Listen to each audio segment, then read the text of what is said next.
Oh, baby, here we are. Welcome to Sam Roberts Now. We are back. We are live. We are direct. And we are in effect. This is it. The loneliest night of the week. This is the loneliest show on all of the internet, but we're taking it back. That's our identity. We are Sam Roberts Now. Who's we? Is he here? Is he here? He's had a week for himself, ladies and gentlemen. Where is he? I'm going to say he's at the mercy of my cursor. Hot Dog is here. Oops. Hold on, let me put that back. There he is. You're letting it grow out a little bit, huh? Just waiting a little bit until a little something vacation mode. A little something for the ladies. Oh, what's going on next week? What's this vacation?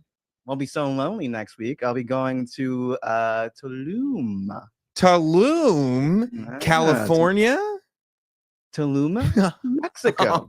Okay. All right. We going with the lady? Is that what we're doing? It's not by choice. ICE says I have to be. Have to be there. Oh, I see. Are you getting deported? That's very wonderful. That's very first class. Yes, of course. Deported to Mexico. Okay, good for you, Hot Dog. You're just getting I think you're just getting in front of it. You know what I mean? You see, you see where things are going, and you're like, let me just jump in front of this thing. Okay, all right. Now, is that giving you any sort of sense of relief? Like, okay, look, stressful times. I got a vacation coming up. Let me get this out of my system so I can relax, just be tranquilo, have some tequilas, and be on vacation. Yeah, I'm not going to say that it's great timing because I wouldn't want it, the situation to be what it is. But if you're going to have it happen, you kind of want to go on vacation after, Yeah. And then you can consider whether or not you're coming back, right? Yeah. Maybe for now, it's a one-way. Well, and people have, I'm going to tell you the truth. People have reached out and they said, are you doing a Sam Roberts show, Sam Roberts Now on Friday? Because they want to check in and see how Hot Dog is holding up. They've noticed that Who said that? Well, it was Blob. It was a lot more chairs. But they've noticed that he's part of the Not Sam family. He wants to know. And I'll tell you this, Hot Dog, for the record, I enjoy dunking on Hot Dog fairly, like, with a regularity. Okay. No. Yeah. I enjoy that. I don't enjoy everybody else dunk. I don't mind when the guys on the show dunk on Hot Dog. That's fam. You know what I mean? When I eat, we all eat. But people who are not deeply entrenched in the inner circle, I do not enjoy when they dunk on Hot Dog. And there are people, by the way, who dunk on Hot Dog and they think they're getting like closer to me. But I really am looking at them with a degree of disdain because I know what they're doing. And I go, I can make fun of Hot Dog, but let's all take it easy here. That's my idiot. That's not your idiot. Yeah. By the way, my idiot is way better than the guy that you hired, like, legit. So, where does that leave us? Okay. Yeah. No, I mean, look, I had to go on a little bit of a blocking spree. You did block a lot, because, for those that don't know, Hot Dog went on social and voiced his feelings, which here's how I'm going to tell you how I feel about it. How I feel about Hot Dog's feelings. With a tear in my eye. With a tear in my eye. This is the worst night of my life. That's how it felt. Okay, first of all, I thought some of your writings, while possibly emotional and dramatic, not necessarily wrong. You're tackling things from different sides. There was a video that went around, one of these Democratic strategists that went on CNN, bringing up a lot of the same points that you brought up on your Instagram posts, which I said not wrong, right? Like worth pointing out. And I applaud you. It's a courageous thing to put yourself out there like this, knowing that a lot of the people that follow you will disagree, dunk, and worse. And you still did it. So I felt. Well, my issue is, if you got some people that voted for Trump, I'm not blocking people who voted for Trump. If they go, actually, what do you think? I'm blocking trolls. So Miguel had to get blocked. No, Miguel didn't get got, did he? Miguel got what? Did you see him crash out on his stories? No. I don't.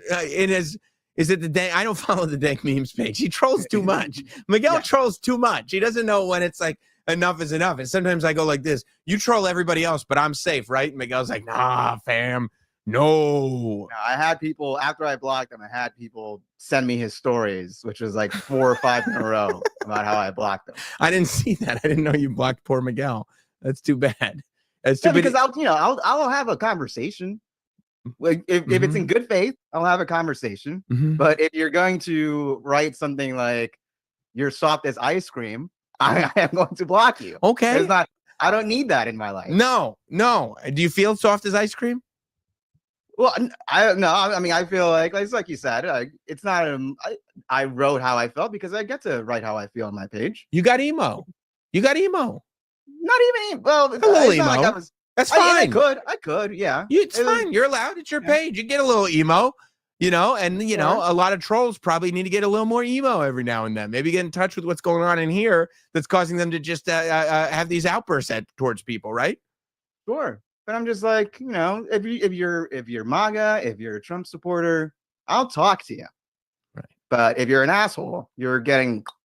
It's like they won't let you live. You know what I mean? Just let me live. That's all. We can have a conversation. Just let me live. You notice I didn't dunk on you. I was waiting for it.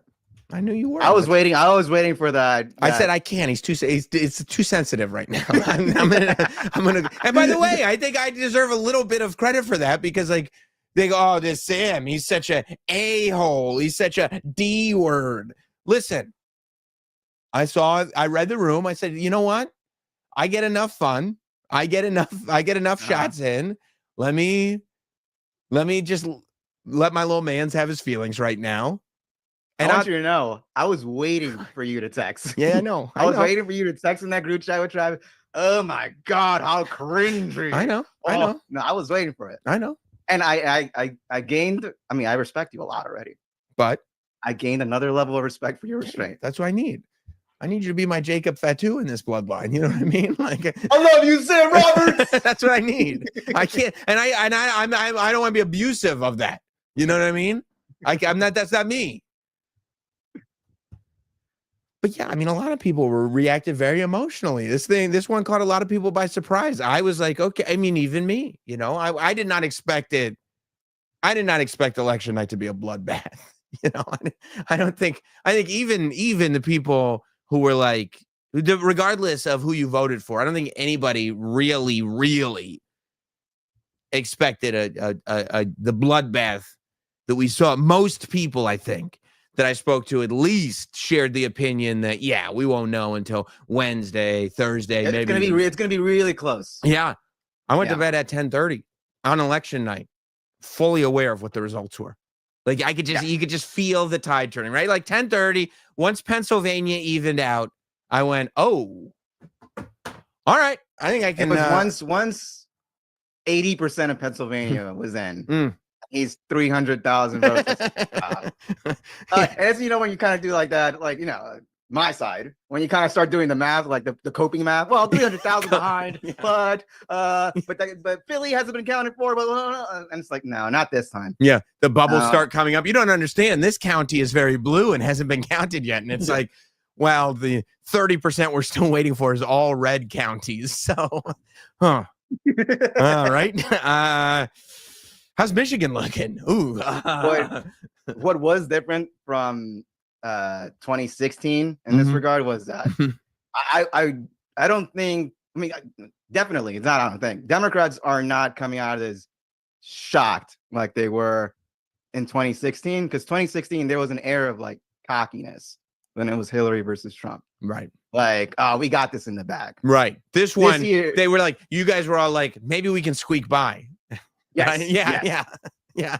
That's a good observation. We've seen 2016. We've been there already. We've been and then it happens, and you're like, you're bummed out. You're angry. Yeah, but you're not really shocked. It's so funny too, because like up until Wednesday morning, everywhere I went, people were like, Tony Hinchcliffe just made it so no Hispanic voters are going to vote for Trump. And then Wednesday on, I started hearing people saying, well, by the way, you've been saying for probably 2 years now, which is Stop calling them Latinx. They don't know what that is. That has been my thing. Yeah. For 2 years, forever. Yeah. Like, don't do that. That's what happened.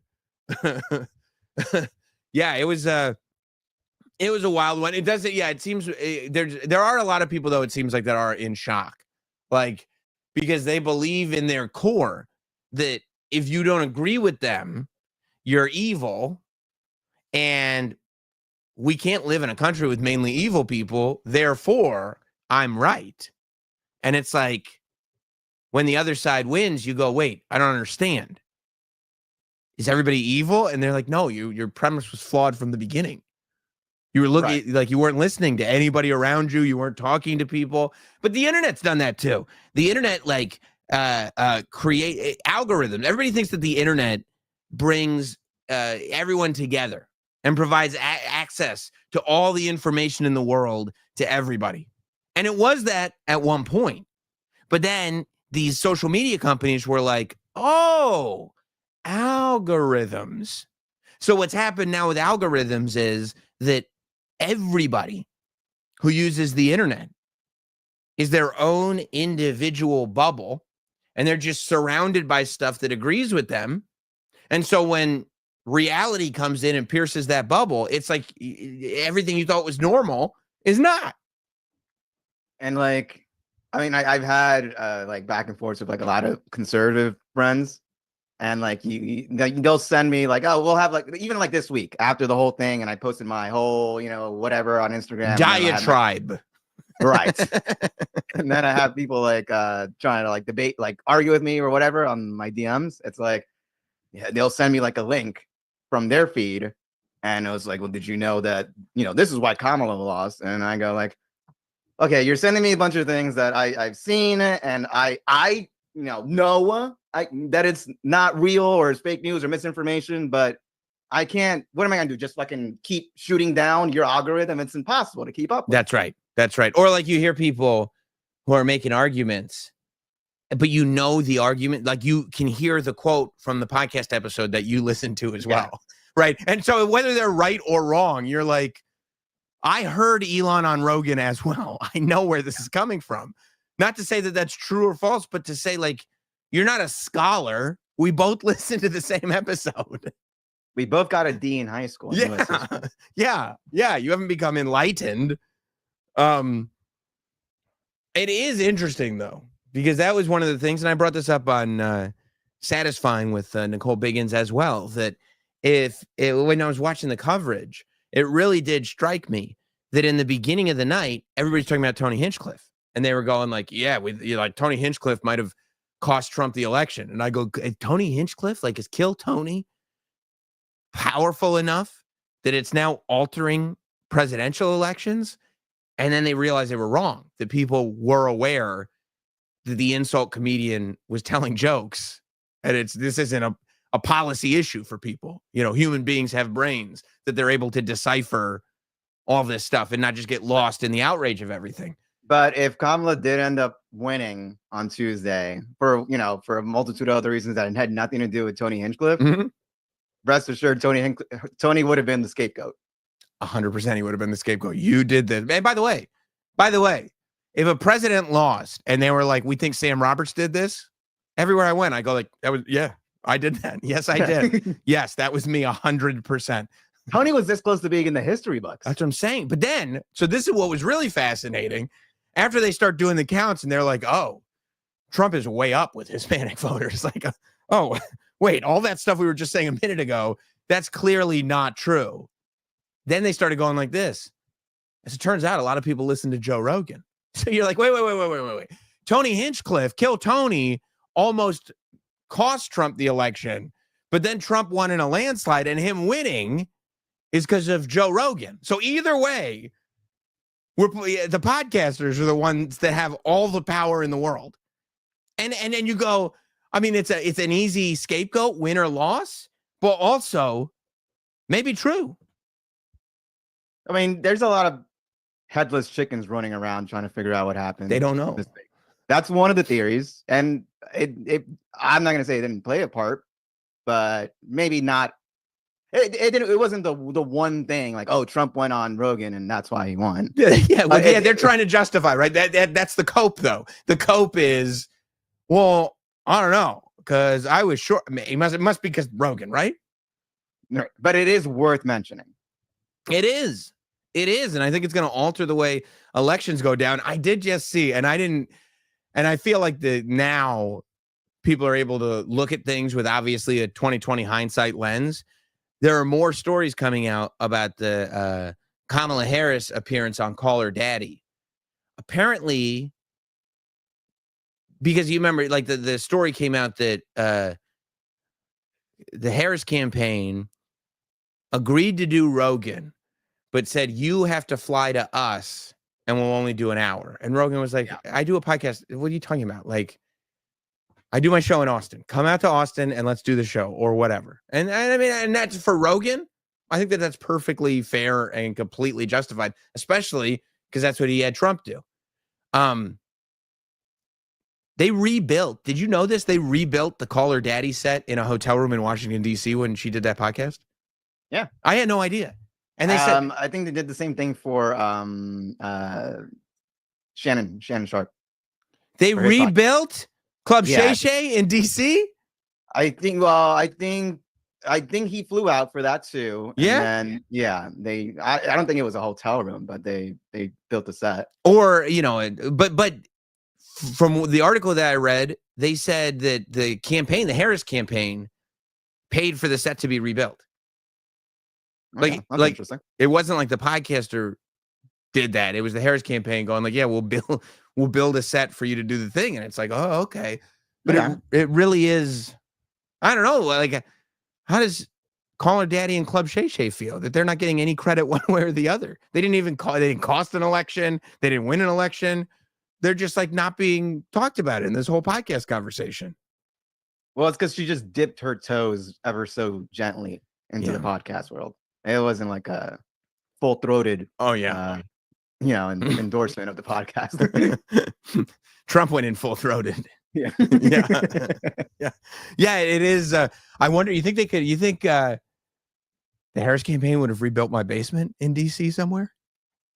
We can only give you 10 minutes, Sam. She's very busy. Will you rebuild my basement? Will you rebuild the basement? Sure. All right. 10 minutes parts afterwards. Yeah. You have an artist repainting that Undertaker painting on the wall. Yeah. No, I guess I didn't realize. I thought that Shannon Sharp set looked different, but I didn't realize that they had rebuilt the sets in DC. But that's also like, in a way, like indicative of not really getting it from the Harris, from the, Democrat point of view, where it's like, well, we could just build a facade and do it here. And it's like, just do it for real.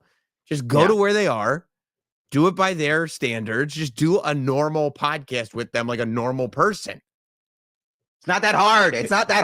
But they make it so hard. They're like, well, it's not that difficult. What if we fly you out here first class and we rebuild your set and you're like, what are you talking about? Why are you making this more difficult? Like, can someone just grab them by the shoulders and then just violently shake them and just go, be genuine. Just be genuine. Just be a human being. Just be a person. That's all anybody is asking.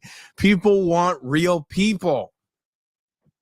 I don't know if you're seeing the discussion that's going on online again with people like the post, autopsy, trying to figure out what went wrong and what we can do, what we can change. Totally confused. Yeah. They're like the idea now is, we need our own Joe Rogan. We need to create a left wing space in alternate media. That's not a real thing, is it? Is that a real? That's here's what happens. I feel like they lose and they kind of get a vague idea of what they got wrong, and then they take that idea and they fucking just go the exact opposite direction where they're supposed to go. Which, as you know, Hot Dog, is a complete corporate mindset where there's an idea that's presented in a meeting and it's the right idea and the right people hear it and everybody goes, yeah. And you leave the meeting and you go, oh my God, like finally we're going to do something. And somehow the next day, it's completely bastardized. It's gone through this other thing, and they're like, yeah, and this is it. And you're like, wait. That's not what we talked about at all. What are you talking about? Yeah. You've heard people have these discussions that they need to create, as if Joe Rogan was a creation of the right wing. Because the idea is, and I agree with this fundamental idea that the right wing has a big space in where the people are, like YouTube and Twitch and all this stuff. That's just how it is built right now. Well, not built, but it's just how it is. That's the landscape. Right. But for you to get the idea that you can just create a Joe Rogan that people can relate to, do our own Joe Rogan, popular, or a Theo Von, it's like, no, just talk to these people regularly. Just go do Joe Rogan. Like, he's there. He's right there. like, just go do his show. Like, don't try to. What are you talking about? Here's what we'll do. If you think that Joe Rogan got red pilled, which is you could disagree with me or not. That's my maybe like he's been talking to a lot of people in the dark intellectual dark web and all that bullshit. He can still he has ears. Yes. Go on the show. He takes people. He'll hear your idea. He'll push back. Not even that hard. No, but he'll just have a conversation. Same thing with Theo. Why wouldn't you? I mean, go do Theo Von's show. Go do Bustin' with the Boys. Do all these shows. Bernie Sanders on Theo Von? Huh? Did you see Bernie Sanders on Theo Von? Yeah, it was great. Great. They're all great. It's just Theo being Theo talking to people. And then you don't go on Joe Rogan once during a campaign in the last 6 months. If you want to gain trust with people, start now. Start going, send people, share your agenda, and be fucking genuine. And don't go on 60 Minutes. Who the fuck watches 60 Minutes? Boomers, bro. Only boomers. Only boomers. The Sunday, did you think the working man is? Did you see the Sunday morning interview with Chris Wallace? I mean, you get the shit kicked out of you go to work and say that.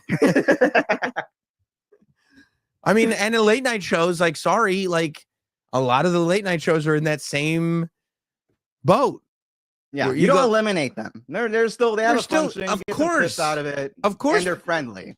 But just also, and you're in this unique position where you can go do the late night shows to get the boomers. The boomers are still voting. Get them boomers. But then also, you got to talk to people where they're at, and you can't it's insulting. That's what it is. I don't know who's saying this thing about creating ultra popular leftist podcasts. I believe you. Yeah. That sounds like something that would be said, but it's so condescending to even think that way. You know what I mean? It's just like, people are idiots. How do we trick them? Nobody will ever say that, but all of these plans come down to this philosophy. Like, how do we trick these idiots into doing it? As opposed to just meeting people where they're at and talking to them. And if they feel like you're trying to work them, they're gonna smell it.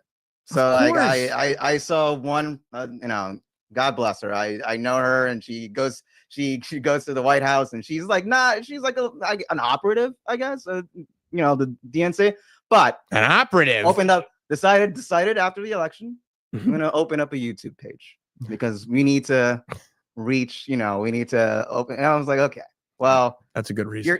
Your thing is just gonna be. People are going to smell this. People are just going to know that this is just pure, DNC stuff. Hey, what if we say the same thing they're saying on cable news, but on the internet? That should work, right? Yeah, no, that's a good strategy. It's a good strategy. Where are the people? They're here. They're on Rogan. They're on, with the PBD, whatever that guy's name is. Pepe David's Valuetainment. Get on Valuetainment.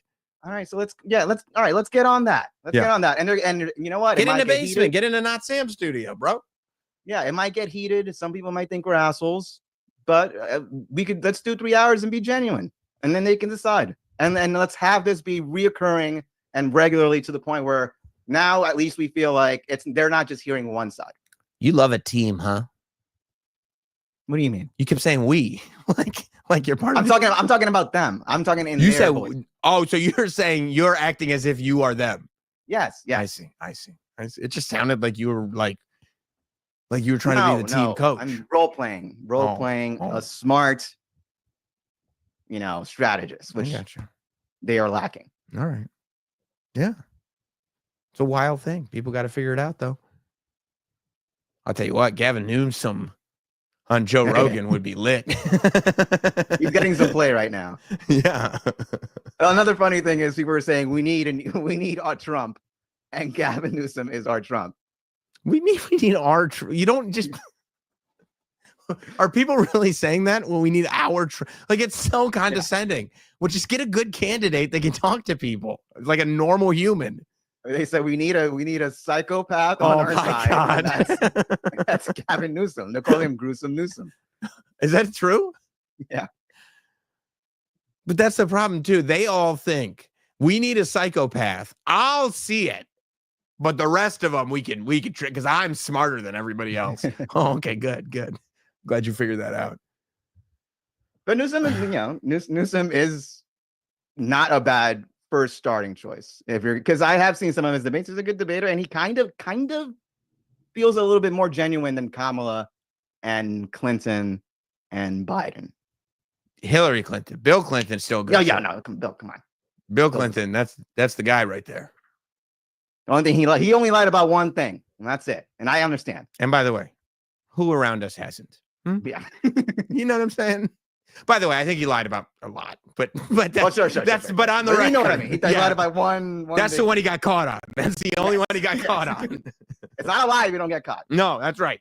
Well, okay, enough. We figured out how to do the country, which is great. You know, fixed the country. We fixed it, so that should be good. You gotta get these podcasts all together. I decided to go out, not politically, and this is what I've been waiting for, hot dog. I saw this movie, Heretic. I saw the trailer for it. It's the new A24 horror thriller movie, and it's starring Hugh Grant. And I don't know if people realize this about me or not. Big Hugh Grant guy for a long time. I think, what's that Christmas movie that all the girls like, where the guy from Walking Dead has the signs that say, "To me, you are perfect." You know what I'm talking about. Somebody get it. It's right on the tip of my tongue. Love Actually. I'm not, it's hard to avoid Love Actually. Hugh Grant is the best part of that whole movie. Hugh Grant You know what he did with that prostitute. Him and Divine Brown, one of the top 10 things that I've ever seen go down. About a Boy. I don't know if you've seen this movie, About a Boy. Literally top 10 movie all time. Nicholas Hoult as a kid, Hugh Grant as a bachelor. It's great. It's so good. 9 Months. Hugh Grant's awesome. I love Hugh Grant. I find him to be so charming, personally. And Personally, I find him to be so charming. Okay. I think he's a great guy. I've never met him, but I think he's a great guy. And I would never met him. Never met him. Great guy. And if people said bad things about him, my instinct would be to jump to his defense. Hopefully that doesn't come back to bite me. But you never know with Hollywood. But like that. Yeah. What you got to say about your boy, Sam? So Hugh Grant, he's an older man now, he's in real life and in the film, but he plays this older gentleman who comes in contact with these two Mormon girls who, of course, their whole thing is they meet people on the street. They do what Mormons do. Have you heard about all the good stuff old Jesus Christ is doing and all that stuff? Try to get people into Mormonism, And I guess, because I've been approached by Mormons before, but I always say, no, thank you. They have good lines too. They come up and they go, hey, would you like to join us on church on Sunday? I go, no, I'm good, but thank you. Thank you for the invitation. That's a cool. They're so friendly. Yeah, that's a nice invitation. I like your style, the James Bond look with the tie. It's sharp. Everything fits. I'm busy on Sunday, but I appreciate the invite. That's what I say. My family once got approached by some Mormons who were going throughout Harlem. I almost fell in love with one of them. They're just so nice. They're nice. And it was a dude? It was a girl. Okay. Just asking, it's I'm a modern guy. But but apparently when the Mormons, when you talk to them on the street and you show them some interest, the idea is that they go over to your house, I guess, later. Like you give them your address and then they roll by the crib whenever. I've had Mormons at my house. Yeah. You've had Mormons in your house? Yeah. Oh, they are lucky that you are not Hugh Grant. Oh. First of all, I am unlucky because I wish you were Hugh Grant. I love that guy. But the Mormons are very lucky that you're not Hugh Grant, because the thing here is that they get to, and this is no spoiler review, but they get to Hugh Grant's house. He invites them in, and they realize very quickly this is not a house that they wanted to walk in on. This is in the trailer. We see it's such a great moment in the trailer, and it does come to fruition in the film, where he goes, yeah, my wife's inside, because they go, the rule is we can't come into a house unless there's a woman there. And he goes, oh, my wife's inside. She's baking a blueberry pie. They're like, all right, no problem. And he lights a candle, and they start talking, whatever. He goes, all right, let me go get my wife. And they look down at the table, and they realize it's a blueberry pie scented candle. And that's when they go, oh, no. Okay. Right? You like that already, right? Yeah. I like the setup. Yeah. And then the movie occurs. And I don't want to say too much, because I definitely don't want to spoil anything. They do a really good job in the trailer of not spoiling where it goes. It's always interesting when they tackle religion in a movie like this, because it could become very easy to mock especially Mormons. It feels like people, and maybe it's because of Trey and Matt putting on that musical, but that Book of Mormon's musical has literally been on Broadway for, over a decade. And I can't think of any other religion that you could just make fun of for 15 years through song. Like don't Mormons kind of love that musical too? I don't. It's a good musical, so I hope so. It's really good. That's what I heard. I don't know. That's what I heard. But one of the things that I liked about this movie is that it definitely does not poo-poo or make fun of religion, but also doesn't necessarily take its side. Like, it leaves it open-ended enough, but allows you to live in this world. And it doesn't make fun of Mormonism. It's not mocking Mormons, which is an easy route to go down. And I appreciated very much that they didn't go down that road. It's not a typical A24 horror movie either, the way you think of an A24 horror movie. I feel like that has become a thing. And this is far more of a thriller. This is very tense. Hugh Grant, who is, by the way, very charming, is able to use that charm, but create a tension around that charm, just with all of his act, the pacing of how he speaks, when he chooses to smile or act like there's nothing wrong when clearly we're in a bad situation. All of the little things that he does creates a massive amount of tension throughout the whole movie. Because you're halfway in and he's still acting like it's all good, but clearly he's a bad guy, which I really, really liked. I thought that he was basically, you don't know what the motives are kind of until the end. And it's sometimes difficult to stick the landing. You also are never really sure what's going on. Are there supernatural elements? Are they overly religious and spiritual elements? Are there lies? Are there truths? What exactly is happening? And I get worried sometimes when I watch movies like that, because you never know, number one, if they're going to stick the landing, but also number two, whether or not they're going to make it clear. And I don't love when movies leave stuff like that open to interpretation. I understand we could interpret it, but you wrote the movie. Just tell me what happened, what was real, what wasn't real, etc. And I think that I did enjoy. They did a good job of sticking the landing and kind of letting everything in time throughout the movie. And it's not a crazy long movie, but throughout the movie, letting everything kind of reveal itself. And for the most part, answering questions that you would have. So yeah, I thought it was great. I thought it was a lot of fun, and I would recommend it. It was definitely one I'm going to watch again. We're giving this boom or doom? This is actually it got in my Letterboxd app. It got 4 booms, 4 out of 5 booms. So that's a good amount of booms. That's a good amount of booms. Hot Dog, this is one you could bring your girl to. I start looking forward to these segments more now. Yeah. Now that I'm dating someone who loves horror movies, Yep. just because. All right, I don't have to think. All right, Sam says. Boom, that's one. It's like Oprah's book club of recommendation. horror. Yeah, that's exactly right. Not a lot of gore, but some. Like a little bit of gore where it counts, but not like an overly gory thing where your girl's going to be like, the hell did you take me to? No, that's more for me. She'll be fine.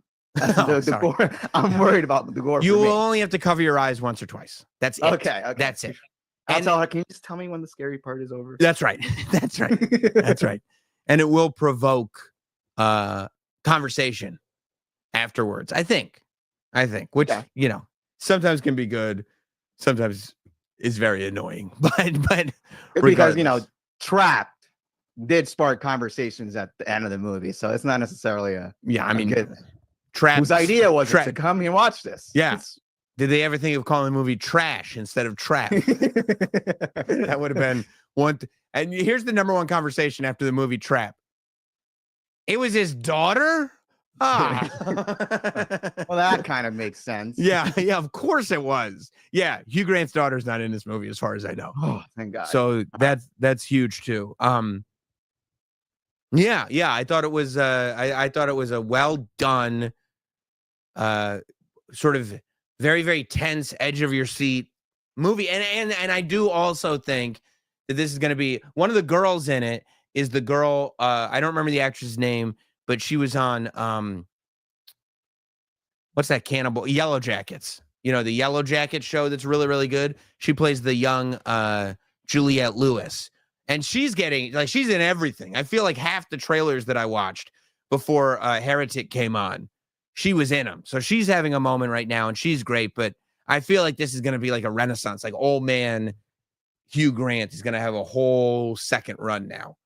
Because he's a little zaddy moment, you think, for Hugh Grant? It's possible, but he's so good now at using his charm to be like real creepy that I wouldn't be surprised if he gets like he's got that good you can trust me energy when you cannot trust him.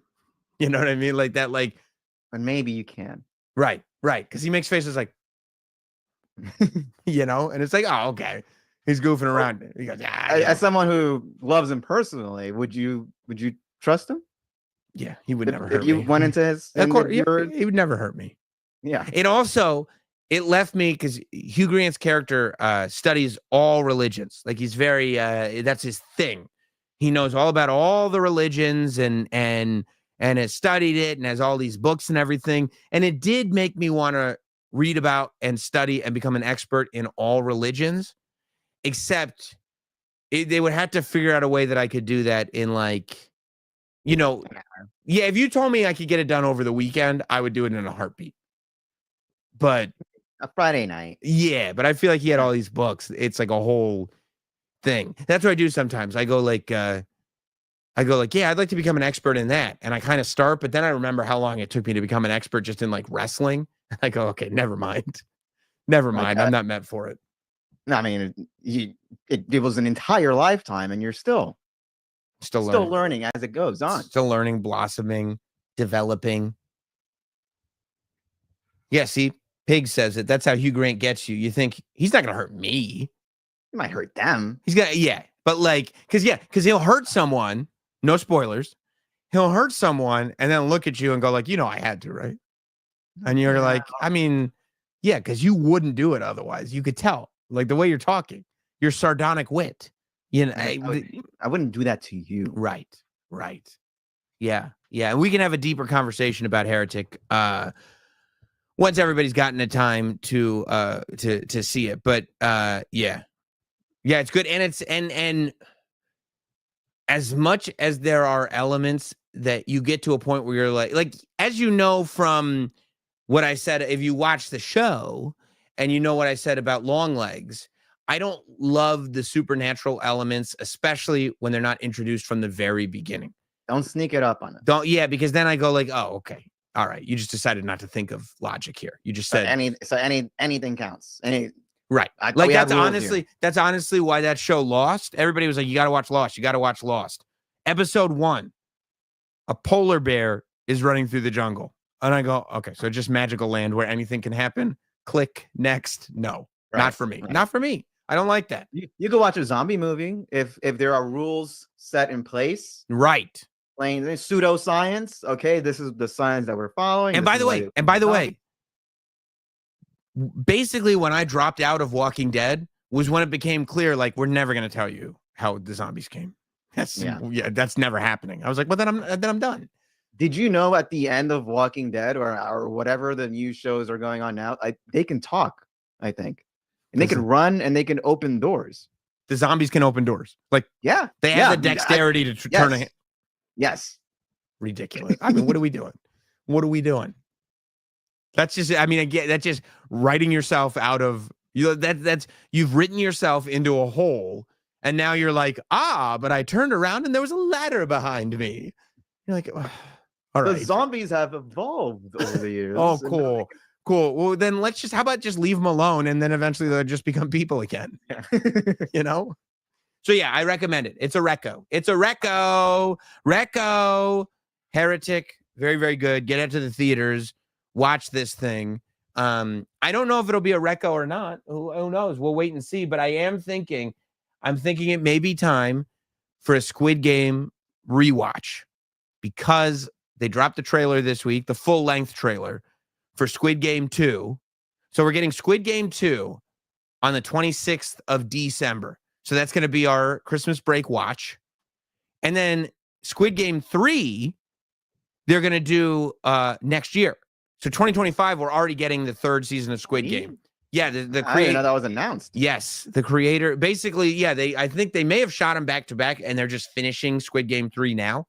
Squid Game 2 Part 2. No. It's a full season 3. They have done that before, and I was wondering if they were doing that. Like if they were like season 2 Part 1, season 2 Part 2, which again, don't like it. I find that to be annoying. They go like, Sopranos season 6. Wait a year, we're gonna give you Part 2 of season 6, and you're like, Breaking Bad did the same. I know. 6A, 5A, and 5B. It's so annoying because you watch 4 episodes, and they're like, no new episodes for 6 months, and you're like, either finish the season or don't finish the season. Don't start it, and I hate that. I don't like it. I like a full season, start to finish, drop it at once. It's 2024. Get with the times. That's what we're doing. No more weekly episodes. No more season 2, Part 1, Part 2, Part 3, Part 4. But then it's going to collide with the NFL season, and we don't want to do that. Then just drop the whole season the week before the NFL. I'll watch it in a weekend. It'll be great. And then I'll watch football the next weekend. I mean, come on. What are we, animals? So anyway, if it's good, it'll last. People go, I mean, and I've said that. I mean, that's why I watched 2 episodes of The Penguin. I said, this is great. I'll see you in 6 weeks when I can watch the rest of The Penguin all at once. We've discussed this. I am the opposite. I do think I need a schedule set out for me. I want to consume. I want to opine. I want to move on. Sure. But again, it's like you have that option there for you. Bro, you're on a show every week. You're on every single episode. You have the same option. You're on the Sam Roberts Now show all the time. People get tired of it. They go, "Is there ever going to be anybody except Hot Dog on the monitor?" I go, "No, that's his monitor." No, but like how you just mentioned, you'll wait 6 weeks and watch the rest of The Penguin, right? Yeah. So psychologically speaking, you could just pretend like it hasn't aired. But I'm it all in one go. No. I'm not. But for me, I can't. But me personally, I can't pretend that if there's 10 episodes that are out on Netflix, I can't pretend that there's a schedule out. I can't pretend that I can watch this. Why not? You can't just go like every Tuesday I'm going to watch one. You can't do that. That's impossible. I mean, because honestly, if you went every Tuesday I'm going to watch one, it would literally be the same thing you're telling me to do. No, but it'll be more.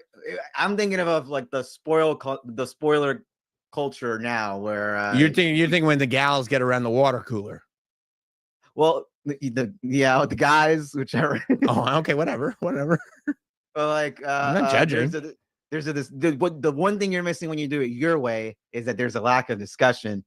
You could discuss the shows one by one. Oh my God! I swear to God, if somebody wants to talk to me and have a full length conversation about one episode of a show, I'll jump out a window. Like, what do you? It's the best. It's no, the it best. sucks. It sucks. It Watch sucks. parties are a thing. People love that. I'm not going. I'm not invited, but I'm not going. No one invited you. No one invited. That's true. That's fair. You're a curmudgeon. That's fair. No. I go, are we watching the rest of it? And they're like, it's not out yet. I go, well, then why'd you get me out of my house? Why'd you make me leave home? Let's watch Sopranos. We can watch all the episodes, then we'll wait. But you see what I mean? You have that choice. If we do it your way, we can't discuss it week by week. So you have to just take and this also, out. but you know what happens when you do it your way? I go, like, these idiots have been talking about this show for 2 months. I'm sick of it. I'm not watching it. It's awesome. It's I'm not so watching good. And then you go on YouTube and they're like, we're going to review episode 1. Now we're going to review episode 2. And I'm like, we're missing the overarching themes. We're micro-analyzing. There's no reason. The worst thing in the world is when you're watching the same show as your close friends and there's 6 episodes ahead and you can't talk about it. That's like when I watched that Mr. McMahon doc in 24 hours and I was like, time to do a show. Yeah, no, like you're older than me. You should be able to relate to a show coming out and people, and I know you hate it, but like what are you just not social? Like, how do you not? No, I feel like I'm picking up on your vibes, dude. I feel like you're aging more rapidly than I am. I feel like it used to be that dynamic, but now you're starting to shoot. You're getting a little close to where I'm at. And I feel like you're going to shoot past me. I do feel like, that like way. how Asians age. Right. I think, no, I mean, no. Am I social?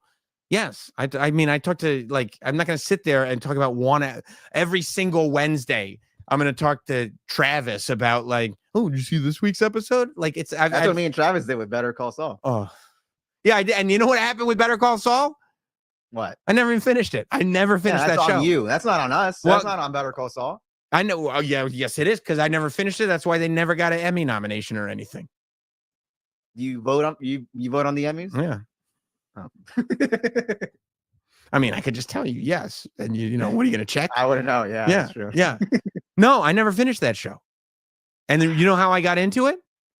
I started slamming seasons, just slamming seasons. That's what I do. I'm Sammy Season Slammer. I'm here to slam seasons and move on. What's next? I'm like Goldberg. Who's next? Season 3? Okay, turn it on. You're like Ryback. Don't put that on me, dude. You don't mean that. Feed me more. Oh. Yeah, so season 2 is going to drop December 26th. Be good to go. Season 3 drops sometime in 2025. And he said that the 3rd season is the end of Squid Games. Which, I don't know, man. I feel like if I made Squid Games, I just make Squid Games. Like, we'd be on 10, 11, 12. Like, there'd be the amount of Squid Games episodes would be comparable to The Office. Like, I would just never stop. People would just keep watching Red Light, Green Light. I'll just keep making that.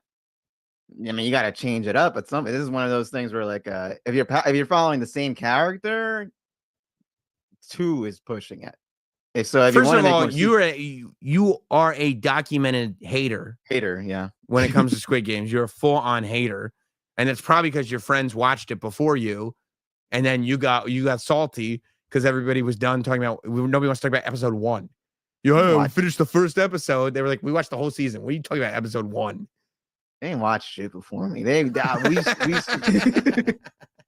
I saw it and I thought it was good. I liked the show. No, you didn't. You were a hater. I remember you were a hater I got pissed at you when we were doing a show talking about it. And you're like, it was all right. It wasn't all that. Because then people started getting fucking, the message of the show is so unique. Mm-hmm. Capitalism. You don't understand. That's right. They sounded like you on Instagram. You don't understand the message. It was so anti-capitalism. It was basic surface level shit. Like, get on. It's a dope ass show. Period. End of discussion. Dope. End of story. End of story. Yeah. Yes. Yes. No, so I already loved the trailer. Did you watch the trailer, or you're like, I don't need to watch the trailer? I got my opinions. I think I vaguely watched the trailer. Of course you did, because you're a hater. This people are gonna like this trailer. It's not even all that. I'll click on it. I guess. I'll watch it. I guess. He dyed his hair back to black. What was the fucking point? You're mad that his hair is back to its natural color. Dude, I am mad that he dyed his hair. What was that supposed to be symbolic of? He just was looking for something different. Ugh. He cut his hair now. So just because you're losing yours doesn't mean you gotta be mad at people. Chill, man. Yeah, his hair. I got a trip to Turkey that's scheduled for next year. Bet, yeah, on the house, right on the arm. Yeah. They DM'd you, and it should be all good. No, look, he cut his hair. He got a smart hairdo. It's a different haircut, than the one before. No, see this one. B-Herb just said, "Damn, that's cold." Look, I'm just saying, if you go into a barber and they give you hair restoration without you asking for it, it's the end of questions. Like it's the end of conversation about it. Restoration. Like last month, I had to sit on a new barber chair because mine was taken. And he brought up the spray. Boy. But so in this one, all you can really tell, the trailer's like 1.5 minutes, 2 minutes, something like that. But it's all action. They got red light, green light, rocking and rolling one more time. They're back in the Squid Game house. They're doing all their games and everything. But this time, the dude, my man right here who won the Squid Game, this time he's back in. But don't forget, he hates the Squid Game. He hates what they did to him. He hates the whole thing. So he's back in, and he's like, it looks like he's trying to convince them, like, don't listen to these assholes. Like, this is a messed up game. Don't listen to them. But then the assholes show everybody the money that's on the line. And he realizes, I think, that his word is his word, but the money's going to win out every time. And so the players start not listening to him. Chaos ensues. People are getting shot up at red light, green light. It looks amazing. It looks amazing. I'll watch it. I'm not gonna hate it. I'm not a hater. You already are being a hater. I'm not being a hater. I watch it with unbiased, unhaterish eyes, and then I swear I'm gonna see people going, "Wow, the messaging here is so deep," and then I'll get upset. But the show in and of itself, it was fine. It was a great show. Good. Great. Good. It was great. All right. It was great. I'll give it 3 booms. Give it 3 dogs with mustard on top. No, it was great, dude. It was great. And this, I am very, very optimistic about how the second season. Now, of course, you're fair to speculate because Squid Game season 1, it was like the creator's life's work. He made it years, like he wrote it years before it finally got picked up. And now he turns around, he quickly writes season 2 and boom, here we go. There's always that, you always worry about the sophomore slump. Doing it for the money. But well, I don't know if he's doing it for the money, but it's his job. But the trailer. You get paid for this, son of a bitch. Yeah. I mean, we're doing this for the super chats. But the trailer. The trailer looks really good. And yeah, I'm interested to see how it goes, how it ends, how it's going to lead us into a season 3. The whole deal. There's already speculation videos about the trailer. If maybe one of the girls in it is his daughter and all this. It looks, yeah, all this stuff. Yeah. And it's getting released all at once. Of course. What are we? Are we animals? Are we animale? Okay. So I was gonna say let's do a weekly review, but we'll have it your way. This ain't the pandemic, bro. I'm not doing that anymore. We'll have it your way, Sam. Yeah. We're going to come on here. It comes out December 26th. We'll be off for Christmas. I guarantee you before the new year, we'll have a full season review. So you start watching quick as soon as that thing comes out because we'll be on here yapping. Put a little spoiler chyron underneath. Maybe we'll go spoiler. Maybe we'll go spoiler free. I'll make the decision when I get there. Probably spoiler. Probably most likely spoiler. Hopefully, you don't want to tiptoe around. Just throw a banner in there and just let's talk about it. Yeah, don't join us if you're not ready for this. That's what I'll say. Do not come. No. By the way, if you all are ready for it, super chats. Every super chat gets acknowledged here on Sam Roberts Now. That's the rule of Sam Roberts Now. There's not a lot of rules here. We're like Outback. No rules, just right. Except there's one rule. Every super chat gets acknowledged here on Sam Roberts Now. We dropped a new Satisfying podcast, myself and Nicole Biggins, which is available on the Satisfying YouTube channel. And it was a good one this week.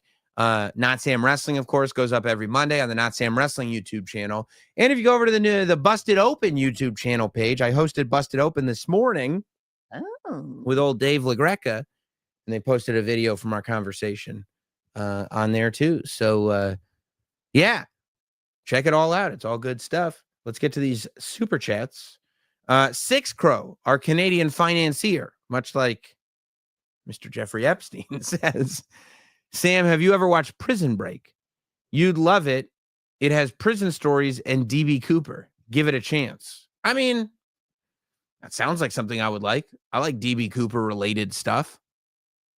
Jimmy James on news radio was DB Cooper. Any DB Cooper references, I'll get down for. You like DB Cooper hot dog?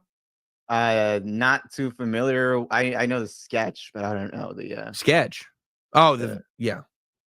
He's a great guy, this DB Cooper. I want to find him. Ellie, the Final Metamorphosis, writes, Undertaker defeats Mankind in the election. Sad. Who would have thought? He got him in the election and in the Hell in a Cell. That's a bummer. That's a bummer. Job. That's Foley, though. He'll do the job. That's true. You know what? That's true. He got him over. Suspect fell. Since Super Chat charges by the character, Sam prefers that we use big words with at least 15 letters. Here's one to get us going. Uncopyrightable. That is true. That is true. I don't know what's uncopyrighted. That's a big word. That's a big word, though. Yeah. Ellie writes in again, if God Emperor Trump asked Hot Dog to be press secretary, would you take it? What cabinet position would you prefer? Would you be the press secretary, like Sarah Huckabee Sanders? The Minister of Propaganda. You would do that? You would do Minister of Propaganda? Yeah. I think you'd be. I think you would like that. I think you'd have fun with it. Because I'd get riled up. Yeah, you get riled up, and also you love feeling you have a big ego problem. You like to feel superior to people. No, you can't talk to Trump. You're talking to me. Right. Here. Right. And then you'd go like, you know what? As the Minister of Propaganda, here's the information we'll put out there. Yeah, you'd like it. And they'll all buy it. They'll eat it. Don't get out of here. You're blocked. Yeah. Get out of the room. Yeah, you're the minister of your own propaganda. Wiedenhoff writes in, Hot Dog, please unblock Miguel.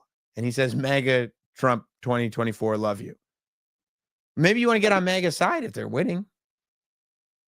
No, because Miguel's an asshole. Are you going to unblock? Are you going to unblock him then once you get out of your feelings? Miguel, his personal is not blocked, but he has an alter ego.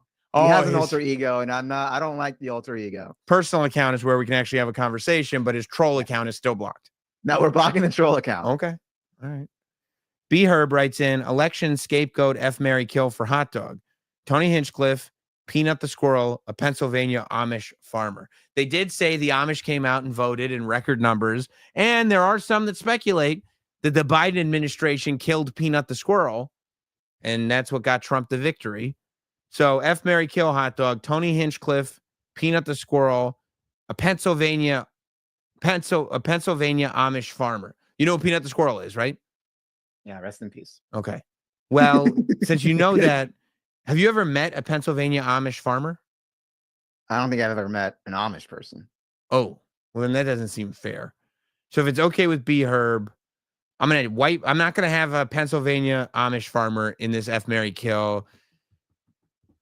I guess I'll replace it with, Angie, the OG love of your life. I guess we'll go Angie. So now it's Tony Hinchcliffe, Peanut the Squirrel, or Angie. Which a legitimately valid MAGA scapegoat. That's true.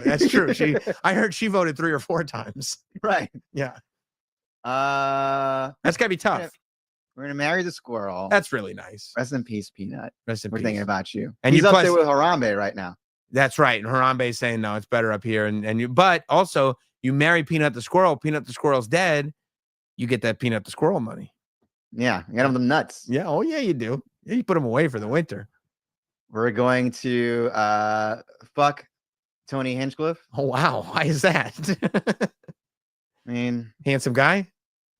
No, I mean he's funny. He is. Yeah. Okay. All right. Yeah. Oh man, I don't like his politics, but you know he's a funny smart guy. Businessman. He's a smart businessman. Yeah. Oh, so that unfortunately.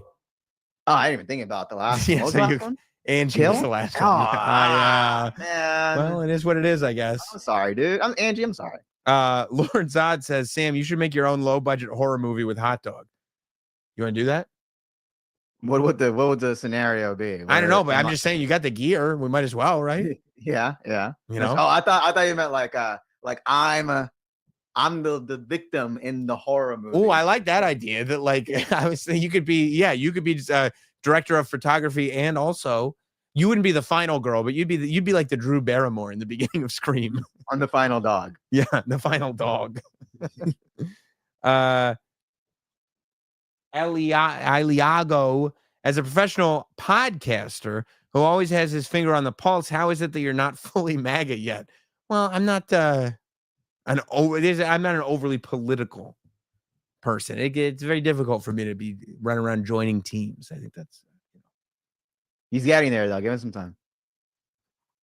If I'm gonna first of all, the fact that like Hot Dog will wear a Trump Harris shirt, but he won't wear a Not Sam jacket is disgusting to me. When have I done that? Yeah, I haven't done either one. Okay.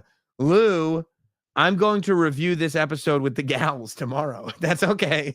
So Lou is going to be hanging with the gals reviewing this week's Sam Roberts Now. I love it. Yeah. And that's why we don't release it all at once. We do it weekly. It really would be funny if like we just went dark, but we recorded an episode every week about whatever was going on, and then we just dropped them all like at the end of 3 months. And we still have the super chats playing. Yeah.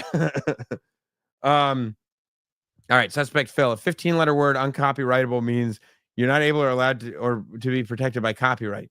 Why buy one when you can buy two at twice the price? No, I appreciate you buying the second super chat, Phil. I was aware of what the word meant. I just didn't understand why you chose that word. But let's keep it going. Everyone come in with the longest word that they can think of. That's right. Super chat in, $5 minimum. What's the longest word you can think of? You really are the longer the word, the more money we got. So. You are the minister of propaganda. We're going to play a little game.